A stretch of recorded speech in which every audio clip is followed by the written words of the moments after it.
Selamat pagi, selamat berjumpa lagi.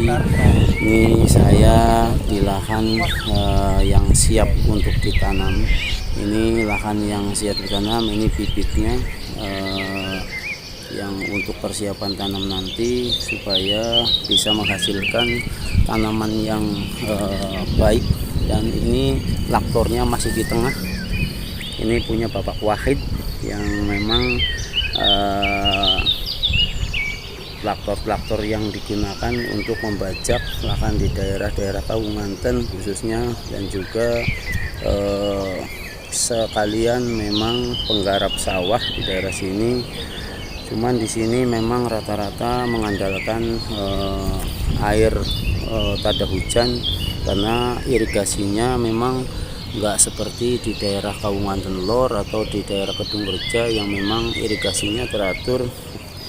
Tapi di sini kalau musim hujan kendalanya banjir, kalau musim kemarau kering. Nah, ini perlu solusi supaya nanti pihak terkait bisa memberikan solusi terbaik untuk petani di daerah Karangbawang supaya bisa makmur dan bertani dengan sempurna kayak seperti di daerah-daerah lainnya. Nah, ini lahan seluas ini kadang memang terkendalanya di sini banjir kalau musim hujan, dan kalau musim kemarau bisa ditanami tapi kurang air. Nah, ini mudah-mudahan pihak-pihak yang terkait bisa menghadir menjadi solusi bagi petani, dan juga para petani bisa bertani dengan normal. Nah, ini Bapak Wahid, petani yang luas tanamannya, sawahnya. Ini vaksin kan ini nggih. Paris yang kemarin mencabut tanaman padi yang siap untuk ditanam.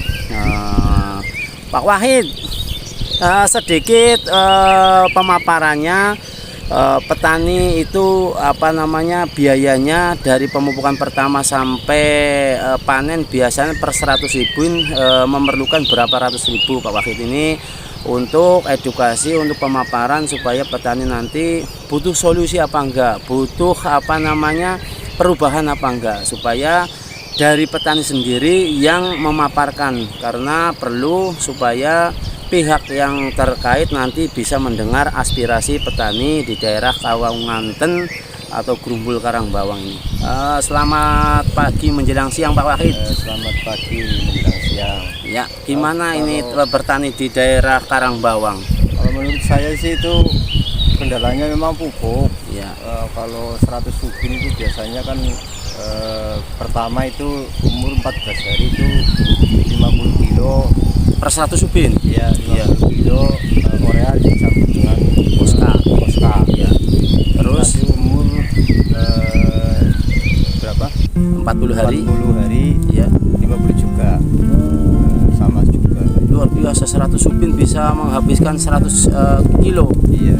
Nah, ini untuk perawatan lainnya seperti pencegahan ular, keong, walang sangit, ini biasanya menggunakan apa enggak ini, Pak Wahid? Ya, ini katanya kalau sudah banyak timbul kerang ini. Nah, ini kendalanya memang obat. ya. Obatnya juga mahal-mahal. Ya. Jadi mungkin petani juga banyak yang mengeluh ini. Ya, perlu solusi lah ini ya, Pak. Ya. Berarti kira-kira kalau per 100 ubin bisa menghabiskan berapa ratus ribu totalnya itu, Pak? Kalau nyampe itu kan semprotan biasanya sampai 3 kali itu. 3 kali. Iya. Pencegahan terus nanti pengobatan terus habis. Iya. Berarti ini kalau misalnya petani di total kalkulasi per 100 ubin bisa mencapai 700 ribuan untuk biaya pemupukan dan perawatan. Bisa. Ya, ini.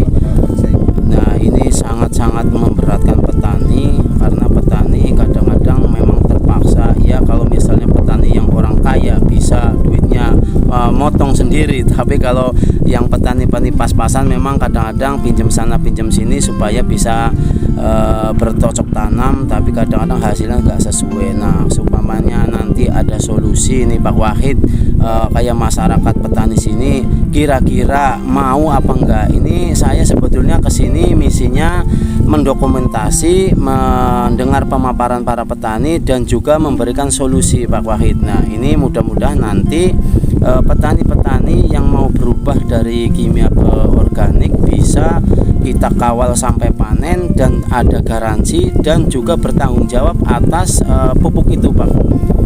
Ini saya pernah berkunjung ke kediamannya Pak Wahid, tapi dulu saya nggak pernah mendampingi. Nah ini saya langsung turun ke lahan supaya mendengar pemaparan Pak Wahid dan petani-petani lainnya, supaya apa bisa mendengar atau bisa mengetahui biaya berapa per 100 ubin yang dikeluarkan petani dan hasilnya berapa. Ini perlu karena kita selalu koordinasi dengan petani dan koordinasi dengan pihak terkait supaya nanti petani-petani lainnya ada solusi. Nah ini saya kembali lagi ke lahan yang memang sudah siap atau sedang dipersiapkan di daerah Karangbawang sini, supaya nanti petani, harapan saya itu jangan tergantungan sama kimia, karena kimia bukan solusi dan kimia itu bukan untuk membenahi lahan, tapi sistem kimia adalah memeras atau menyedot nutrisi yang dari dalam diambil supaya bisa menghasilkan tanaman yang bagus.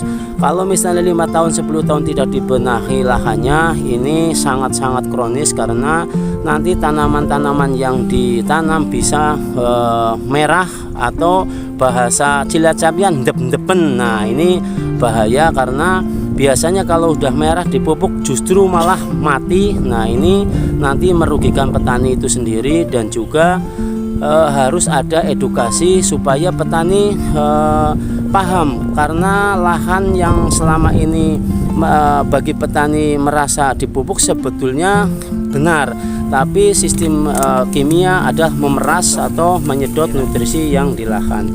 Nah ini solusinya harus dibenahi lahannya dan menggunakan organik yang memang bertanggung jawab atas pemupukan itu, dan juga ada pengawalan di lapangan supaya nanti petani bisa bertanya dan juga bisa yakin bahwa ada organik yang bagus. Terima kasih. Jangan lupa di subscribe, like, komen supaya channel ini bisa berkembang dan juga bermanfaat bagi petani lainnya. Terima kasih. Di organik di DI spasi organik UMKM Cilacap. Oh DI spasi organik, iya DI pokoknya DI, ya pokoknya cilik ora apa-apa. DI spasi organik UMKM Cilacap.